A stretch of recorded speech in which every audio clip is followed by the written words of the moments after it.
Hello, Reds from around the world. Welcome to Off United. I'm your host, Joe O'Neill, and I'm absolutely delighted to be welcoming on this wonderful Monday evening to the left of me, Mr. Buddy Holly, to below me, yet to be determined. Have we decided who you look like, as Holly? Yet undetermined. As yet undetermined. As yet, we'll find one eventually. Until James gets a new pair of glasses, it's just going to be Buddy Holly. Well, I've been called Brendan Fraser before, but more his sort of fatter older brother. Okay, that's too long of a title. It kind of reminds me of that Simpsons joke. I don't know how many Simpsons fans are out there, but it should be everyone. But if you remember this, it's like Mrs. Simpson, your son is in security. Please come. And then it comes up again. Mrs. Simpson, we've also taken in your older, balder, fatter son. So I'm not quite bald yet. Yeah. Hey, I'm just quoting. Okay? Don't come at me. Yeah. But yeah, thanks everyone. We have a good amount of people that are watching at the moment. If wherever you're watching, please come to the YouTube channel. Someone give us a like on Facebook. Bring that Facebook and give us a like on YouTube, and we will be friends forever. Wherever you are, yeah, please come to YouTube. Please get your comments in. We're going to be covering Manchester United versus Fulham after our Titanic of a 0-0 victory we got at Anfield yesterday. That's how we're looking at it, and that's the way it's going to be. That's the way it's going to be. Oh, we've got the doctor in the house. Barry Schmisner. I've always been terrified. Schmelz? Is it Schmelz? There's no L there. Is it? No. Well, that's different. Yeah, he's exotic. Oh, Barry, by the way, I learned there's a South African nurse or care assistant in the hospital, and I asked him to teach me a South African swear word. So I'm going to, you're watching in South Africa, and if this makes sense, we'll find out. But he said, "Hey, Mormon." I think that's what it goes like that. If I'm correct, Barry, let me know, but you'll never let me know. And apparently it's like fuck off, but lighter. Bugger off is his translation for it. But as I said, we're looking forward to the Fulham game. Get your comments in, get your likes on the YouTube video, and then Ben will let me live. If you want to see me die, give me no likes. I shouldn't be giving you that opportunity. Okay, we are 24 hours outside of that, like that game against Liverpool. As we were discussing last night, we'll just touch on that a little briefly. How's that 0-0 draw feeling for you, James, now in the light of the day? Somebody's muted. Muted. I'm just trying to sort it out. You'll have to repeat the question as well. I didn't hear any of it. Okay, the question was, how are you feeling? How are you feeling about the 0-0 draw now, 24 hours outside? A little bit better, I think, on the balance of chances. I'm still annoyed, but it's a point at Anfield. I think it don't really matter right now how we're feeling about it. It'll be at the end of the season. At the end of the season, it'll tell us whether this was a good point or whether it was 2 points disappointing if you own it. Because one game doesn't determine a season, so it's all to play for. Really, it'll be a good point if we win against Fulham. If we build on it, I think we'll look back and think, right, 4 points in these 2 games. You can't really have much more. So I think there's a little bit of pressure to now get a win and get us back into that winning way. But I saw a stat that we've got the longest unbeaten run in the top 5 leagues. So if we can keep that going, then it's happy days, isn't it? Really. Yeah, absolutely. And Barry, keep your swear words in Irish, Joe. I genuinely know no swear words in Irish. I was a good little boy when I learned the Gaelic language. But for you, Big All, we're looking at yesterday's result. We discussed it in detail last night, but in 24 hours past, are you happy with that now, or are you still kind of reeling that we should have won that game? No, well, I think, looking at it with a level head as we did last night, a point at Anfield is a good result, and I think it shows how far we've come to think that we've dropped 2 points, if you know what I mean. Yeah. I mean, we're still top of the table, so top of the league. We've got to slip that in. Yeah. But it sort of says everything, as we were saying, unbeaten. I mean, I'm not a massive fan of this whole unbeaten run thing. I mean, it's brilliant that we are, but we need to keep getting these ugly 3 points. I mean, yes, we could have nicked that maybe with earlier substitutions yesterday, but we're not the manager. Yeah. He's there to make the hard decisions. He chose to do what he did, and for me, as we said last night, maybe a couple of better passes and a bit more, clinical finishing we could have won that game, and I think it was therefore the winning. So slightly disappointed, but happy. I would have taken that before the game. So no, absolutely. And speaking of incredible runs, I was just looking at. I didn't realize this. Fulham have really turned things around. The last game they lost was the 5th of December against City, 2-0. Since then, they've drawn with Liverpool, they've drawn with Brighton, okay? They've drawn with Newcastle when they were down to 10 men. Oh, sorry, lost against Chelsea, I know last night, but I'll cover that. They drew against Southampton 0-0. They drew with Spurs, and they lost against Chelsea 1-0 at home, but they were down to 10 men through an absolute shambolic red card. Hama, thanks so much for joining us. How are we doing, everyone? We are very, very good because what are we, lads? We're top of the fucking league. So, James, I'll come to you first. We're at home. Our home form has turned around. We still haven't lost at home since the Spurs game, I think. No, the Arsenal game was the last game we lost at home. So, how much respect should we give to Fulham? Is this a similar sort of game that we had against Burnley where we should just go in and boss them, or have they shown that there's still a bit more about them? I think going forward, there's not, they're on this good run, but there's a lot of no draws, a lot of times where they've hit a blank. So I think going forwards, going backwards, against them, I don't think they deserve overly, a ridiculous amount of respect because they can't score.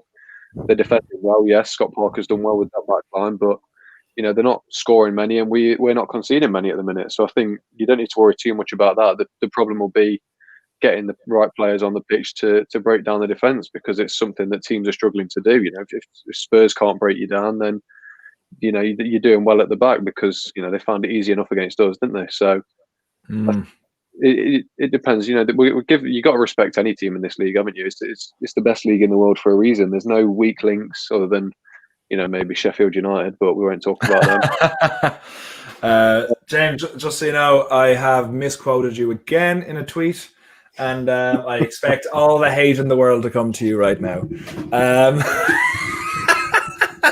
Oliver, for yourself, would you have the same sentiments as James, that we shouldn't give them too much respect, and should it be a game that we just annihilate them? I think that's naive to run into it thinking we're going to, run away with a 3-4-0. I mean, not that James said that, just to put that on it. Yeah. But I think it would be, folly to underestimate this Fulham team. As we said, they've beaten Leicester, they've drawn with Liverpool, they've drawn with Tottenham. Tottenham beat us 6-1, so it's maybe whoever's shown up on the day. But I think that's just, you've got to give credit where it's due to Scott Parker for setting up a stubborn team. I mean, it's not the best to watch, but they've got young talent in there. Adam Ola-Luckman, as long as he's not on penalties. Tom Kearney, Josh Onomer, all these young talents that can do something, but maybe a little bit heavily reliant on single performances rather than a good team goals. It's not the best football to watch, but as we say, they've got the results against the bigger teams, so they obviously show up willing and wanting to do something. And let's not forget, they have got a very good goalkeeper in Alphonse Areola. Look at his pedigree. He's come from PSG. So I think, yes, you can't look at this as, we finally got a chance to rest a load of players. I think we still need to have a good core sort of spine throughout the team. Yes, maybe we could rest Bruno. Maybe we could rest, Rashford, and give Greenwood some much-needed game time. But as I say, I think we need to have a strong back line. I'd keep Shaw, Wan-Bissaka, Maguire, probably put Bailly in. But yeah, as I say, we can't show anybody too much respect in this league because, especially this season, look at the freak results. People not quite showing up, and before you know it, you've lost the game. Or for us, we've nicked a game at the end. So not too much respect, and I think you have to just go game by game. Yeah, I completely agree. Stuart, thank you so much for joining in. What's the crack, boys? We're discussing our upcoming victory that is going to happen on Wednesday night against Fulham to keep us top of the league. And Maroon 10. That's how I'm going to pronounce it because I think that's how you're supposed to. What about Donny? Because that is a question. And what's this? Fulham have been getting draws against big teams recently. Yeah, we were just covering that. Maroon 10. But with that, the fact that I would say we should be looking to drop Bruno for the game. He needs a rest. We've been saying this for the last while. It feels like at the end of the season, last season for him when he was burnt out. And I don't think this is a problem that will happen every year. I just think for the fact that he had such little, all our players have such a little break that I think that's why he's feeling a bit burnt out now. So are we kind of all in agreement that Donny should be playing? I'll go to you first, James, but is this a game that's made for Donny to come in? Yeah, this is literally the reason we signed him, wasn't it? You know, we looked at an issue in our team that we're overly reliant on Bruno Fernandes. If anything happens to him, then our season's down the drain. So we plug that hole with probably one of the best plugs you could get in the world in Donny van de Beek. So I think you've got to start him. It's obvious from the last couple of games that Fernandes isn't firing on all cylinders because of the fact that he's played every game so far in some capacity. You know, the one we tried giving him a rest against West Ham, and he still managed to play 45 minutes. So, you know, his legs must be absolutely in the ground at the minute. So, you know, Donny van de Beek it's easy to forget over the last 6 months that, you know, at Ajax he was one of the best midfielders in the world. You know, he scored a lot of crucial goals on the route to the semi-final of the Champions League, and he's been putting up consistent numbers throughout his career. So it's not like a massive step backwards, is it? I get Bruno Fernandes is one of the best, is arguably the best attacking midfielder in the world on form right now. But you know, it's definitely not a huge downgrade, is it? Especially if you can play him alongside a Pogba and a Matic to keep things stable. Cool. Okay. Now you can't give out to me for misquoting you in that. You literally just said Donny was one of the best midfielders in the world in the Dutch league. So I'm getting not any blame for that. If you get Donny, you're getting. Look, people are agreeing with you in this regard. Donny should start. Halloween. How long was I asleep? Brown, I have no idea what you're referencing that to. Stewart comes in with. We've been playing well against smaller teams, confident of a win, but with tough as every Premier League game at this days. Absolutely. And I think the thing is, Ollie, I'll come to you on this. Obviously, things have role reversed, that we are beating the teams that we're over the past, you could even say 7 years, we constantly are dropping points against and not playing so well against the top six. Me personally, I'm kind of fine with that because you get more points from beating those teams than you do. You can still get 3 points from beating Liverpool as you would get 3 points from beating Sheffield United. So if it is going to be that way, you kind of win the league by beating those teams. There's a sign behind James that says, fucking hell, you're like Columbo. Is there a sign behind you that says happy Halloween? And you're muted. I said that there is, we've not taken it down yet. Fair play, students, huh?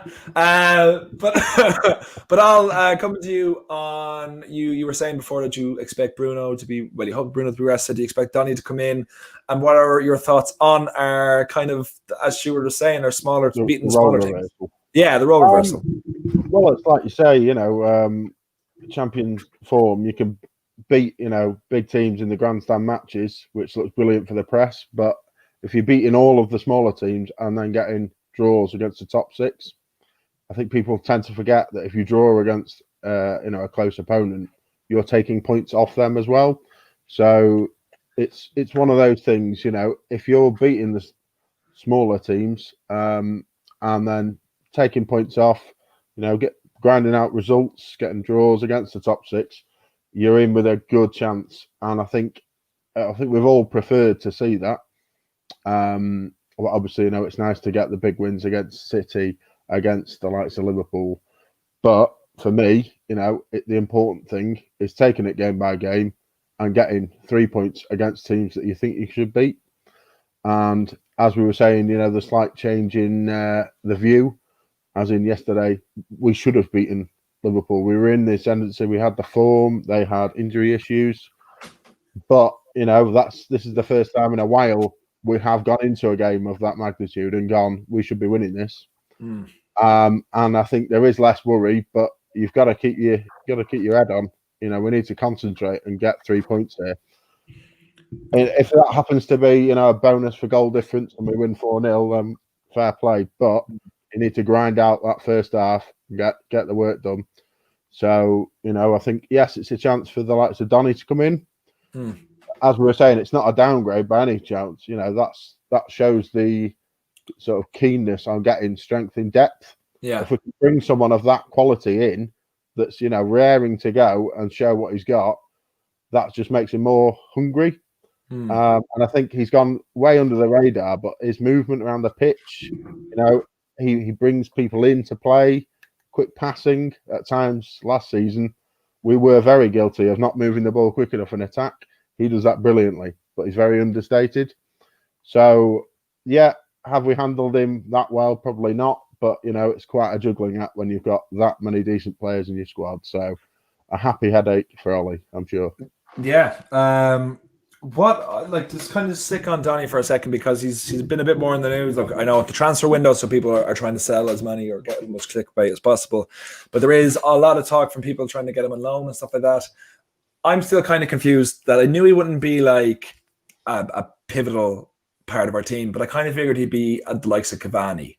He'd be very important. Like, he'd be playing a lot of relief games. He'd be seen as someone who you can't play 90 minutes without at some point, So I honestly am concerned. I don't really know what Solskjaer's plan is for him. I always kind of felt that he was bought for the following season when Pogba was gone. But in the same way, then I expect him to play a lot more games. I am, like you were saying, I think him, Cavani and Bruno are just fucking made for each other.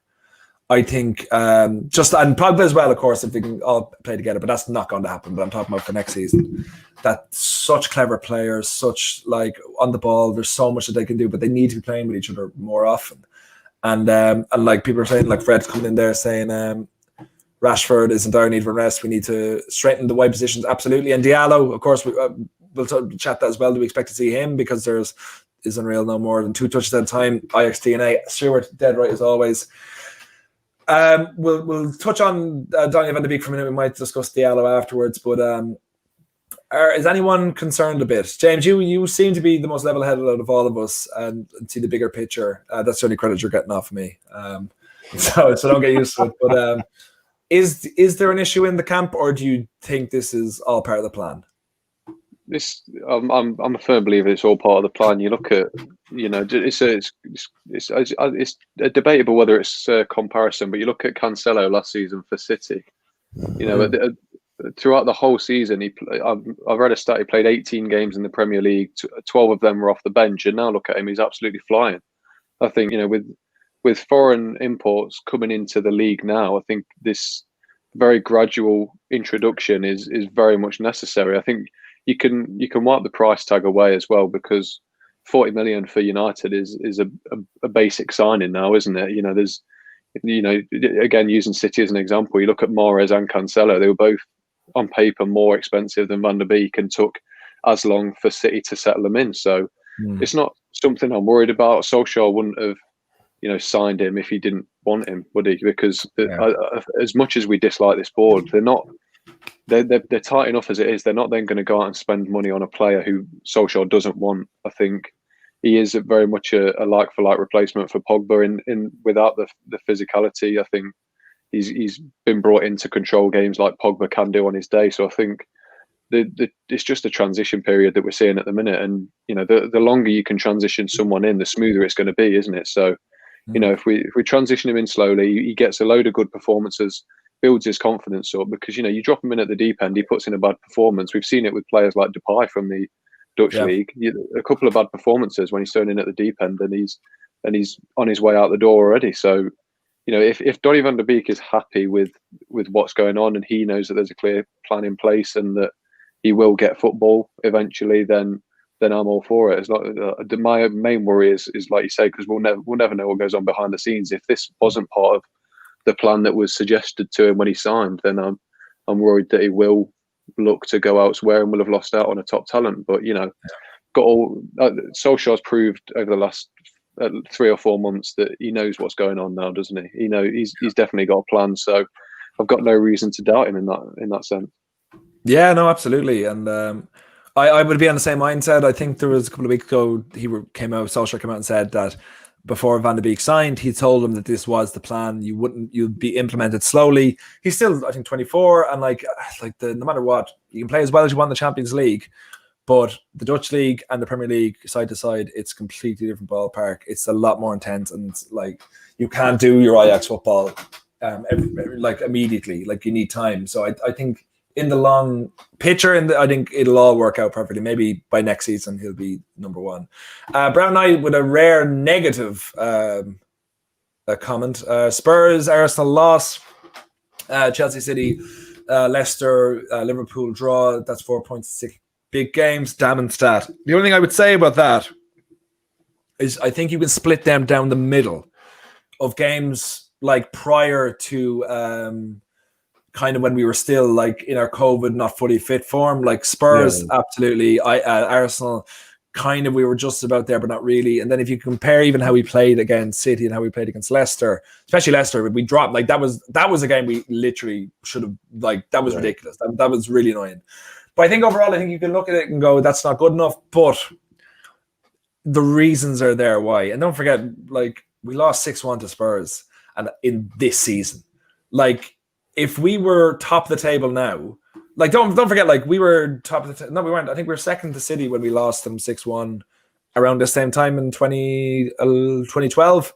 And, like, no one was calling for Fergie. Said they all trusted in him. You know, like, in the same season, if Fergie was able to bring back United from a 6-1 drubbing at home to Spurs to be top of the table now, people will just be reveling in how much of a fucking god he is, which he is, of course. But if any other manager would be doing that, there would be not half of this fucking bullshit, which is absolutely ridiculous. And Hammer's coming in with rest Tony and Rashford, play Cavani and Greenwood. That's exactly what you said. You want Cavani playing all? Yeah, Cavani and Greenwood all day. Yeah. Greenwood needs time, doesn't he? Really? Yes, and I think he's ready to come back in as well. And actually, do you know what? I'm going to touch on Aaron Wan-Bissaka. I know I'll get your thoughts on Donny van de Beek as well, but this is the point I forgot to bring up last night, which I think people are forgetting. Like, Wan-Bissaka, we criticized him a lot last night, and he didn't have the best game. I know you didn't. You know you didn't. Right. I meant the royal way. 6-1 down. Down the 10 end, yeah, but I would say Martial was sent off. We still should have been able to keep that to a lower scoreline. But Wan-Bissaka has gone through a rough time as well as Greenwood. Like, Wan-Bissaka has, his wife or his girlfriend of a long time has dumped him. Through his own fault. But, like, both of them have personal stuff going on that it's kind of understandable why they wait and be up to their best. But I think with Wan-Bissaka, I think he's hopefully coming back now, stronger now. Because I think James, did you say last night that name me one, or was it Noah? One of the kids. Name one player. No, that was James. That was James, yeah. James. It was actually a wonderful point, and I was very happy to tweet that one out. Name one. Better left back. Name one player that got the better of him. I think that would have been Noah. That was Kai or whoever it was. Yeah. Noah, yeah. But I'll come to you. We'll go on to Donny van de Beek, and you can give your thoughts again on Wan-Bissaka as well. Well, I mean, as we're saying, easing players in. An old adage that people used to use in the Premier League was, it's all very well doing it in the Costa del Sol, but try doing it on a rainy Wednesday night in Stoke. You're getting lumped around by big lads. It's a bit different. There's less time on the ball. But I think Donny van de Beek, yes, he's not the biggest, he is fairly slight in stature. He's a little bit like Nicola Barrera from Inter. He is small, but he knows how to use his low centre of gravity, and his feet are that quick. He tends to get himself out of danger anyway. So for me, I think I have to agree with James where there must be some sort of preformed plan to ease him in, or say as soon as Pogba goes, you're the main man. We're just trying to get you there, get to figure everyone out and get used to the club and your new settings. But I mean, he's done well when he's come in. So I think this, the camera padding in on him, sat on the bench with a big frown on his face, it paints a different picture. But for me, I think he has to be happy. Yes, he could be playing for Ajax in the Champions League, but why not come and play for a bigger club, which we are a bigger club, Yeah. And then that sort of shows his status. I think it is a bit of protection from Ollie and the managers. Yeah. Yeah, this is the sort of game he's perfect to come in and prove that he is world class, which he must be. He's playing for his national team. He's playing or he was playing in the Champions League and winning important games. Yeah. He's definitely got the talent, but I see no reason why we can't have a decent squad. People seem to forget that good teams, Liverpool, City, as of late, have very good players in the squad that only get used every third game. The likes of Mahrez, John Stones wasn't in the team. Look at how well he's doing. he is a very good player. You know, it's basically we were complaining about having a good squad, so I don't see the issue in having Donny van der Beek to come in and do a job. Yeah. You know, Nicky Butt used to get told, "You're not playing for 3 weeks, mate, but this game you're going to come in and smash it." That's how good managers should manage players. You know. Absolutely. So, yeah, Greenwood, Cavani, Donny van der Beek. I wouldn't be surprised. I think we'll probably see Matic again. But as I said, a good core spine to the team tomorrow, because we can't underestimate them and play, you know, a very weakened side. Yeah. As that'll just lose all the good work that we have done recently. So, yeah, I could see him playing definitely. Yeah, hopefully will. And Brown Knight coming in, which makes me sometimes think you're a troll with I'd play Gallo versus Fulham though, rest Cavani. No. Gallo is not playing a Premier League football match for United ever again. He wasn't good enough when we signed him. I have a lot of respect for him. I love the fact that he came in and he did a job for us every time, but not a fucking hope in hell. But to finish us off, thanks very much for coming. Please give a like to the video. Please share this around, and please just continue to be in sound. We're going to go for match prediction and first goal scorer. James, we'll go to you first. Tough one there. I'll go, because I want him to start, I'll go Greenwood first goal scorer and Will scab a 1-0 win. Ooh, okay. Oliver, for yourself? I kept going on about us being cautious, but I still think we'll do him. So 3-1. We'll say Greenwood to score first with a screamer. Beautiful. I'm gonna say 3-0. I don't feel like we're going to concede because Fulham just aren't scoring, and I feel like we're overdue for a real nice victory. And I'm gonna go Greenwood as well because I really want to see him score, and the host here always says Greenwood. So that's it, guys. Will you put your expected lineup into the chat after this video goes up? Yeah, cool. Make sure to like your favorite, which is mine, and thank you. Hold on, before we go. Bruno has won 4 Player of the Month in 1 year. There are 4 other Player of the Month winners in our current squad. Can you name all 4 of them? Let's just do this very quickly. I'm going to say Pogba, Juan Mata, Rashford's definitely one. Rashford, yeah. And Martial? We'll all be in agreement with them all and then go, will we? How does that sound? We're not having Maguire or Shaw in there? Maybe De Gea. I wouldn't say Shaw or Maguire had like a continuously, but I would imagine Juan Mata like 3-4 games. Isn't it? I think Maguire definitely had that. Oh, for fuck's sake. Mata, Martial, Radford, and Gallo. Brown Knight, for the love of God. Okay, Mata's won the Champions League. Martial, and Rashford, are slightly better than a Gallo. Like, not a thundering hope is a Gallo being pictured near our stadium. But yeah, that's like I said. Anyway, thanks so much for joining us. It's been wonderful. It's been a pleasure. Join us on whatever the game, Wednesday night from 10 to 7, when Kartik will be doing the pre-match and all that sort of stuff there. So please, you've been absolutely baited there. Thank you very much, Fred. Very much appreciated. Cool. Cheers. Thanks so much, guys. Please make sure to follow the wonderful gentlemen here on their Instagrams and on their Twitter's Instagram too. And we'll see you back here Wednesday evening. All the best. Slán lad, agus go.